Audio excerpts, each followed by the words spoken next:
BSP interest rate, gamot o dagdag sakit sa masa? Bakit tinaas na naman ang interest rate? Wala na nangang pambili ng bigas ang mga Pilipino? One day exposition ang simula. Imagine niyo si Juan. Walang ipon, sakto lang ang kinikita sa isang araw, at ang tanging luxury niya ay ang pag-commute at pag-open ng ilaw sa gabi. Biglang pumutok ang balita. Ang Bangko Sentral ng Pilipinas, BSP, nagtaas na naman ng interest rate para labanan daw ang inflation. 2. The inciting incident ang problema.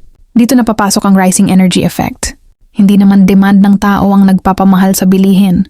Hindi naman tayo biglang yumaman kaya tayo bili ng bili. Ang problema, ang presyo ng kuryente at gasolina ay tumataas dahil sa gulo sa labas ng bansa. Kapag tumaas ang krudo, lahat ng dinideliver na gulay at isda, nagmamahal din. 3. Ang banggaan. Sabi ng BSP, tataasan namin ang interest rates para mapigilan ang paggastos. Pero ito ang malaking tanong. Paano mo pipigilan ang paggastos ng taong wala namang savings? Knowledge. Ang interest rate ay parang preno ng ekonomiya. Analysis. Para sa mayaman, hihinto sila sa pag-utang ng bagong kotse. Pero para sa masa, wala silang utang na pwedeng ihinto, kundi ang 5-6 or microloans na hindi naman sumusunod sa BSP rate. Ang energy prices ay inelastic. Kahit anong mahal ng kuryente, kailangan mo pa ring mag-ilaw. 4.